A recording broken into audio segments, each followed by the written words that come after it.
என்னை தேடும் இறைவனே, உம்மை நாடி வருகிறேன்.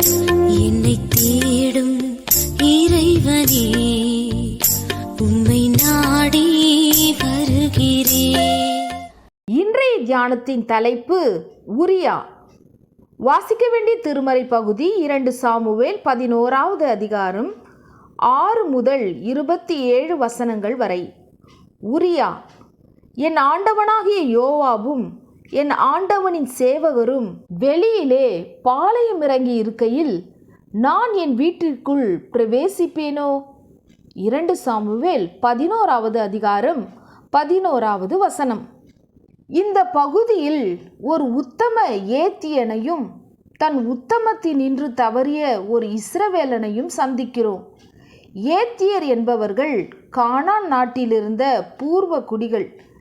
இஸ்ரவேலர் கானானை சுதந்தரித்த போது எதிர்த்தவர்கள். அந்த ஏத்திய மரபில் வந்த உரியா தாவீதின் மெய்க்காவலனான ஒரு பராக்கிரமசாலியாய் இருந்தான். தாவீதினால் பத்சேபாள் உரியாவின் மனைவி கர்ப்பவதியாக்கப்பட்ட போதும் அந்த குழந்தைக்கு உரியாதான் தகப்பன் என்று நிறுவுவதற்காக தாவீது முயன்றான். போர்க்களத்திலிருந்து உரியாவை அழைத்து அவனுடைய வீட்டிற்கு போகும்படி சொன்னான். தாவீது 3 நாட்கள் உரியாவை அவனுடைய வீட்டிற்கு அனுப்ப முயல்கிறான். அதற்கு மறுப்பு கூறிய உரியா சொன்ன காரணம் என்ன தெரியுமா?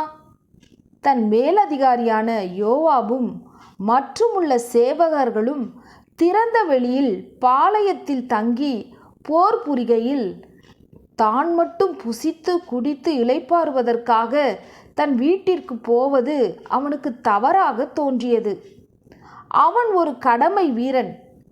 சுகம், வசதி இவற்றை விட தன் நாட்டுக்காக போர்க்களத்தில் ஆற்றும் தன் கடமையை பெரிதாக கருதினான்.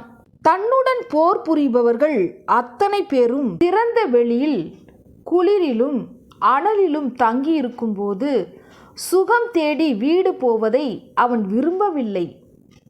நாம் எப்படி? நம் கடமை உணர்வு எப்படி இருக்கிறது? கடமை செய்வதை விட வசதி வாய்ப்புகளை பெரிதுபடுத்துகிறோமா?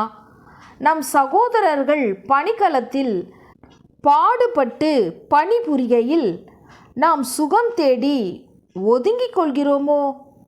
உரியா போர்க்களத்தில் முன்னணியில் நிறுத்தப்பட்டு மரிக்கிறான். அவனது மரணத்தை தண்டனையாக கொள்ளக்கூடாது.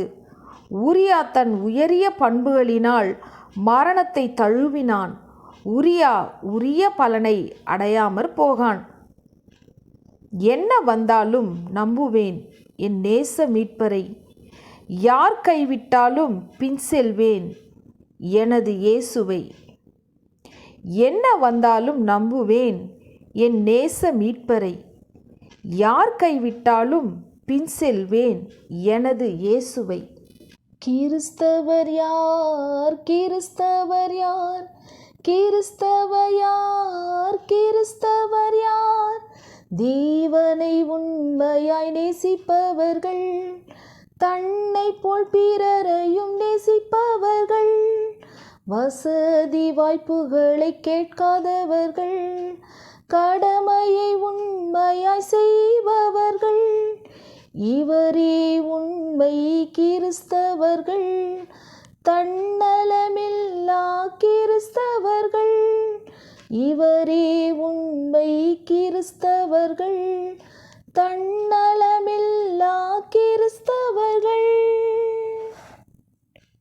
ஜெபம். பிதாவே, பலனை பெரிதாக கருதாமல் கடமையை சரியாக செய்யவும் உம்மை பின்பற்றவும் நற்புத்தியை தாரும். ஆமேன்.